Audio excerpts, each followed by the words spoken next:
Soumya set of കുക്കിങ്ങിൻ്റെ മറ്റൊരു എപ്പിസോഡിലേക്ക് ഏവർക്കും സ്വാഗതം. ഇന്ന് ഉണ്ടാക്കാൻ പോകുന്നത് ഒരു ഈസി ആയിട്ടുള്ളൊരു സ്നാക്ക് ഐറ്റം എന്ന് വേണമെങ്കിൽ പറയാം.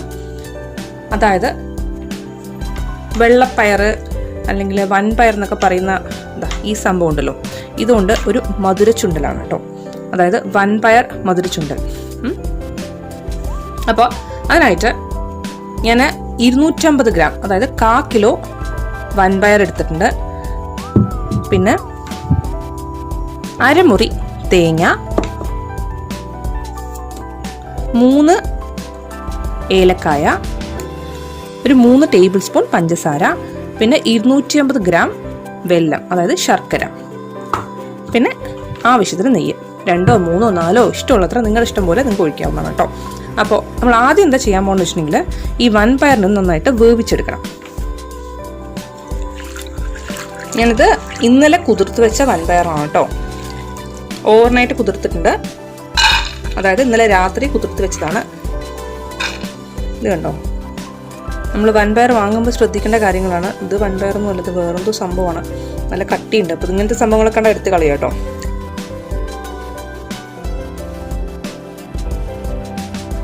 ഇത് വേവാനായിട്ട് ആവശ്യമുള്ളത്ര വെള്ളം കൂടെ നമുക്ക് ഒഴിക്കുക. ഒരുപാട് വെള്ളം ഒഴിച്ചു കൊടുക്കണ്ട, പിന്നെ അത് ഊറ്റിക്കളയേണ്ടി വരും. അതിനെക്കാട്ടിലും ഭേദം ആവശ്യത്തിനുള്ള വെള്ളം ഒഴിച്ചാൽ മതി. ഏകദേശം നന്നായിട്ടൊന്ന് മുങ്ങിക്കിടക്കണ വരെ കേട്ടോ. നമുക്ക് വേണമെങ്കിൽ പിന്നെ വെള്ളം ഒഴിച്ചു കൊടുക്കാമല്ലോ. പക്ഷെ നിങ്ങൾ വെള്ളം ഒഴിക്കുമ്പോൾ ശ്രദ്ധിക്കേണ്ട കാര്യം എന്താണെന്ന് വെച്ചാൽ, നമുക്ക് വെള്ളം ഊറ്റിക്കളയേണ്ട ഒരു അവസ്ഥ ഉണ്ടാവാൻ പാടില്ല, ഒന്നാമത്തെ കാര്യം. അപ്പോൾ അതിൻ്റെ എല്ലാ പോഷകാംശങ്ങളും നഷ്ടപ്പെടും, പ്രോട്ടീനൊക്കെ കുറേ നഷ്ടപ്പെടും. അപ്പോൾ അത് അവോയ്ഡ് ചെയ്യാൻ വേണ്ടിയിട്ടാണ് ഞാനിത് വറ്റിച്ചെടുക്കുന്നത് കേട്ടോ. അപ്പോൾ ഇത് ഞാനൊരു ഉപ്പ് ഒന്നും ഇട്ടിട്ടില്ല, ജസ്റ്റ് വെള്ളപ്പയറിട്ടു, വെള്ളം ഒഴിച്ചു, അത്രയേ ഉള്ളൂ. ഇനി ഇത് നന്നായിട്ടൊന്ന് വെന്ത് വരണം. അതിനുശേഷം മാത്രമേ നമുക്ക് ശർക്കര ചേർക്കാൻ പറ്റുള്ളൂ. അപ്പോൾ ഇത് വേവണ ടൈമുണ്ട്, നമുക്ക് ആ ശർക്കര ഉണ്ടല്ലോ അതൊന്ന് പാവ് കാച്ചിട്ട് എടുക്കാം. അപ്പോൾ ഇതൊന്ന് അടച്ചു വെക്കാം. ഫസ്റ്റ് നന്നായിട്ടൊന്ന് തിളക്കട്ടെ, എന്നിട്ട് ഇത് വെന്ത് വരട്ടെ. ഇൻ കേസ് അത് ഈ വെള്ളം മുഴുവൻ വറ്റിക്കഴിഞ്ഞിട്ടും വെന്തിട്ടില്ല എന്നുണ്ടെങ്കിൽ നമുക്ക് എന്ത് ചെയ്യാം, കുറച്ച് ചൂടുവെള്ളം തിളപ്പിച്ചിട്ട് ഒഴിച്ചു കൊടുക്കാം, എന്നിട്ട് അത് വേവിച്ചെടുക്കാം. ഓക്കെ, അല്ലാതെ ഇപ്പം തന്നെ വെള്ളം ഒഴിച്ച് കൊടുത്ത് ഒരുപാട് വെള്ളം ഒഴിച്ച് ഊറ്റിക്കളയേണ്ട അവസ്ഥ ഉണ്ടാക്കണ്ട. ഇപ്പോൾ നന്നായിട്ട് കണ്ടോ, നന്നായി തിളച്ച് തുടങ്ങിയിട്ടുണ്ട്. ഞാൻ എന്താ ചെയ്യാൻ പോകണമെന്ന് വെച്ചിട്ടുണ്ടെങ്കിൽ, ഈ പാത്രത്തിനെടുത്ത് മാറ്റി അപ്പുറത്തെ സ്റ്റൗവിലേക്ക് വെക്കുകയാണ്. കാരണം എനിക്ക് ഇതേ സമയം കൊണ്ട്, അതായത് ഇത് വെന്ത് വരുന്ന സമയം കൊണ്ട് നമുക്ക് ശർക്കര പാനി ഉണ്ടാക്കിയെടുക്കണം. അപ്പോൾ നമ്മുടെ ഇത് കാണിച്ചു തരാനുള്ള സൗകര്യത്തിന് വേണ്ടിയിട്ട് ഞാനിപ്പോൾ ഇതിനെ മാറ്റി അപ്പുറത്തെ സ്റ്റൗവിലേക്ക് വെക്കുകയാണ്. എന്നിട്ട് ഞാൻ വേറൊരു പാനിൽ കുറച്ച് വെള്ളം വെച്ചിട്ടുണ്ട്, ഏകദേശം 1 ഗ്ലാസ് വെള്ളം വെച്ചിട്ടുണ്ടാവും. ഇതിലേക്ക് നമ്മൾ എടുത്തു വച്ചിരിക്കുന്ന 3 അച്ച് വെല്ലം ഉണ്ടല്ലോ അതിനിട്ട് കൊടുക്കാം, അതായത് ശർക്കര ഇട്ട് കൊടുക്കാം. ഇതൊന്ന് നന്നായിട്ടൊന്ന് അലിഞ്ഞു വരട്ടെ. ഏകദേശം 5-10 മിനിറ്റ് എടുക്കും ഇതൊന്ന് അലിഞ്ഞു വരാൻ. അപ്പോൾ ഒന്ന് നന്നായിട്ട് അലിയട്ടെ.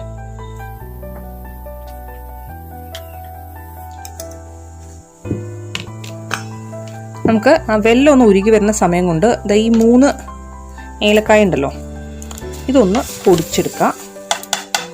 അറ്റ്ലീസ്റ്റ് ഒരു 3 ടീസ്പൂൺ പഞ്ചസാര ഇട്ട് പൊടിക്കുന്നതാണ് നല്ലത്, കാരണം ഈസി ആയിട്ട് പൊടിഞ്ഞു കിട്ടും. ഞാനത് നന്നായിട്ടൊന്ന് പൊടിച്ചെടുത്തുകൊണ്ട് വരാം. ഇത് കണ്ടോ, നന്നായിട്ട് പൊടിച്ചെടുത്തുകൊണ്ട് വന്നിട്ടുണ്ട്.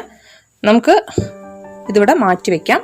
ഇനി വെല്ലമൊക്കെ നന്നായിട്ടൊന്ന് ഉരുകട്ടെ, അതുപോലെ തന്നെ വൻപയറൊക്കെ നന്നായിട്ടൊന്ന് വേവട്ടെ. അതിനുശേഷം അടുത്ത പ്രോസസ്സിലേക്ക് കടക്കാം.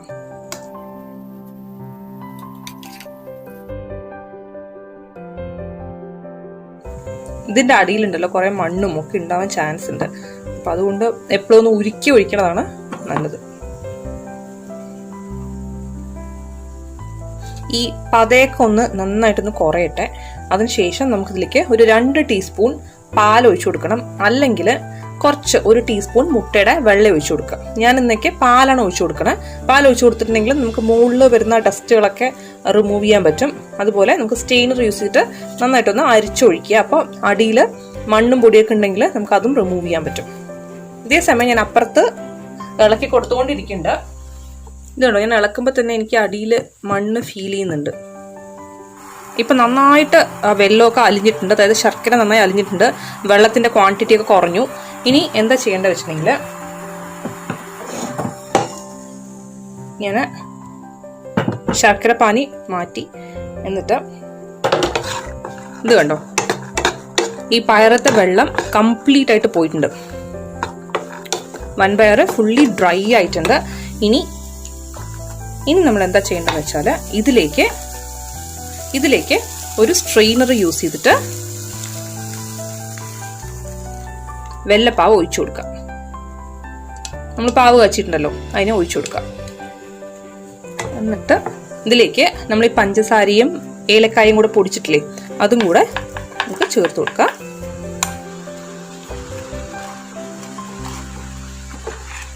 ഞാൻ ഈ വെള്ളപ്പാവ് ഒഴിക്കുന്നതിന് മുമ്പ് തന്നെ ഇത് വെന്തിട്ടുണ്ടോയെന്ന് ഞാൻ ചെക്ക് ചെയ്തിട്ടുണ്ടായിരുന്നു. ഇത് കണ്ടോ, വെന്തിട്ടുണ്ട് ഓൾറെഡി. അതിന് ശേഷമാണ് ഞാൻ വെള്ളപ്പാവ് ചേർത്ത് കൊടുത്തിരിക്കുന്നത് കേട്ടോ.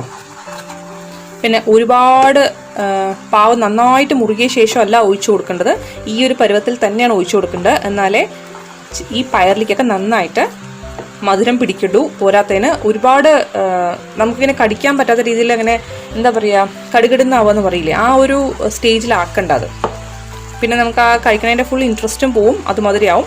അപ്പോൾ ഈ ഒരു ലെവലിൽ, അതായത് നന്നായിട്ടൊന്ന് ആ വെള്ളപ്പാവ് അലിഞ്ഞു കഴിഞ്ഞു, അതുപോലെ തന്നെ ഈ വൻപയറൊക്കെ വെന്ത് കഴിഞ്ഞു, അങ്ങനത്തെ ഒരു സിറ്റുവേഷൻ ആവുന്ന സമയത്ത് വൻപയറിലേക്ക്, അതായത് വൻപയറിലെ വെള്ളമൊക്കെ വറ്റിയ ശേഷം വൻപയറിലേക്ക് നമുക്ക് ഈ ശർക്കര പാനി ഒഴിച്ചു കൊടുക്കാം. നൂൽപ്പരുവാവണവരൊന്നും വെക്കേണ്ട കാര്യമില്ല കേട്ടോ. ഇതിൻ്റെ വെള്ളമൊക്കെ ഒന്ന് നന്നായിട്ട് വറ്റുന്നവരെ ഒന്ന് വെയിറ്റ് ചെയ്യുക. അറ്റ്ലീസ്റ്റ് ഒരു 3/4 ഭാഗം വറ്റുന്നവരെയെങ്കിലും ഒന്ന് വെയിറ്റ് ചെയ്യുക. ഇതിന് ഒരുപാട് ഡ്രൈ ആക്കാനും പാടില്ല. ഇതിൻ്റെ പാകം ഭയങ്കര ഇമ്പോർട്ടൻ്റ് ആണ് കേട്ടോ. കണ്ടോ, ഈ പരുവാവണ സമയത്ത് നമുക്കിതിലേക്ക് തേങ്ങ ചേർത്ത് കൊടുക്കാം. അരമുറി തേങ്ങയാണ് ഞാനിപ്പോൾ ചേർത്ത് കൊടുത്തിരിക്കുന്നത്.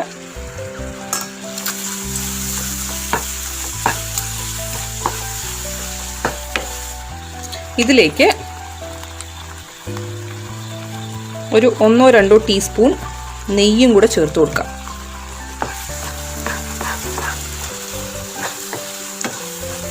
മതി. നമുക്കൊരു ഈ ഒരു പാകത്തിലാവുമ്പോൾ ഇത് ഓഫ് ചെയ്ത് വെക്കണം. അല്ലെങ്കിൽ എന്താ പ്രശ്നം എന്ന് വെച്ചിട്ടുണ്ടെങ്കിൽ ഇത് ഭയങ്കര ഹാർഡായി പോവും. ഓക്കെ, അപ്പോൾ ഞാൻ ഈ ഒരു സ്റ്റേജിൽ ഓഫ് ചെയ്യാണ്. ഇനി നമ്മളൊരു 10-15 മിനിറ്റ് കഴിഞ്ഞ് നോക്കുമ്പോഴേക്കും ഇത് എക്സാക്ട്ലി എല്ലാം ഒട്ടിപ്പിടിച്ചിട്ടുണ്ടാവും. ഓക്കെ, ഇത് പാകമായിട്ടുണ്ടാവും. അപ്പം നമുക്ക് ഒരു 15 മിനിറ്റ് കഴിഞ്ഞിട്ട് നോക്കാം. ഇല്ല അപ്പോഴും വെള്ളം ഉണ്ടെന്ന് തോന്നുകയാണെങ്കിൽ ഒരു 2 മിനിറ്റും കൂടെ ഒന്ന് അടുപ്പത്ത് വെച്ചിട്ട് ഒന്ന് വെള്ളം വറ്റിച്ചെടുക്കുക. പക്ഷെ ഇതിൽ അങ്ങനെ ഉണ്ടാവില്ല. ഇത് കണ്ടോ, അത് ഭയങ്കര തിക്കാണ്. ഇപ്പം തന്നെ ഉണ്ടല്ലോ, ശരിക്കും പറഞ്ഞാൽ നെയ്യിൻ്റെ മണവും ഒക്കെ വരുന്നു. നമുക്ക് ഗണപതി ഹോമത്തിൻ്റെ പ്രസാദമൊക്കെ കിട്ടില്ലേ, അതിൻ്റെ ഒരു മണമൊക്കെയാണ് ഇപ്പം എനിക്ക് ശരിക്കും പറഞ്ഞാൽ കിട്ടണത്. അപ്പോൾ എല്ലാവരും ട്രൈ നോക്കണം. ഭയങ്കര ടേസ്റ്റി ആയിട്ടുള്ളൊരു റെസിപ്പിയാണ്. നിങ്ങൾക്ക് ഇഷ്ടപ്പെടുന്ന എനിക്ക് 100% ഉറപ്പാണ്. അപ്പോൾ എല്ലാവരും ട്രൈ നോക്കുക. എസ്പെഷ്യലി ചെറിയ കുട്ടികൾക്കൊക്കെ ഭയങ്കര നല്ലതാണ്. അതുപോലെ പ്രോട്ടീൻ ഡെഫിഷ്യൻസി ഉള്ള ആൾക്കാരാണെങ്കിൽ, ഇതുപോലെ ഈ പയറുവർഗ്ഗങ്ങൾ കഴിക്കാൻ ബുദ്ധിമുട്ട് കാണിക്കുന്ന ആൾക്കാരൊക്കെ ആണെങ്കിൽ ഇതുപോലെയൊക്കെ ഉണ്ടാക്കി കൊടുക്കാം. എസ്പെഷ്യലി കുട്ടികൾക്കൊക്കെ ഭയങ്കര ഇഷ്ടപ്പെടുന്ന ഒരു റെസിപ്പിയാണ്. കുട്ടികൾക്ക് മാത്രമല്ല കേട്ടോ, വലിയവർക്കും ഭയങ്കര ഇഷ്ടപ്പെടും. എനിക്ക് ഭയങ്കര ഇഷ്ടമാണ് പേഴ്സണലി. അപ്പോൾ ഇത് ഉണ്ടാക്കി നോക്കിയിട്ട് നിങ്ങൾക്ക് ഇഷ്ടപ്പെടുകയാണെങ്കിൽ സബ്സ്ക്രൈബ് ചെയ്യാൻ മറക്കരുത്. അതുപോലെ തൊട്ടടുത്തുള്ള ബെല്ലൈക്കൺ കൂടെ എനേബിൾ ചെയ്യുകയാണെന്നുണ്ടെങ്കിൽ ഞാൻ ഉണ്ടാക്കുന്ന പുതിയ റെസിപ്പീസിൻ്റെ നോട്ടിഫിക്കേഷൻ നിങ്ങൾക്ക് കിട്ടുന്നതായിരിക്കും. അപ്പോൾ thank you so much for watching. നാളൊരു പുതിയ റെസിപ്പി ആയിട്ട് നമുക്ക് വീണ്ടും കാണാം. അതുവരെ ബൈ, ടേക്ക് കെയർ. ഇതിൻ്റെ ക്ലോസ് വ്യൂ ഞാനൊരു 5-10 മിനിറ്റ് കഴിഞ്ഞിട്ട് കാണിച്ചു തരുന്നതായിരിക്കും. കാരണം ഇതിൻ്റെ വെള്ളമൊക്കെ ഒന്ന് നന്നായിട്ട് ഡ്രൈ ആവട്ടെ. അതുവരെ ഞാൻ വെയിറ്റ് ചെയ്ത ശേഷം ഇതിൻ്റെ ക്ലോസ് വ്യൂ കാണിച്ചു തരാം.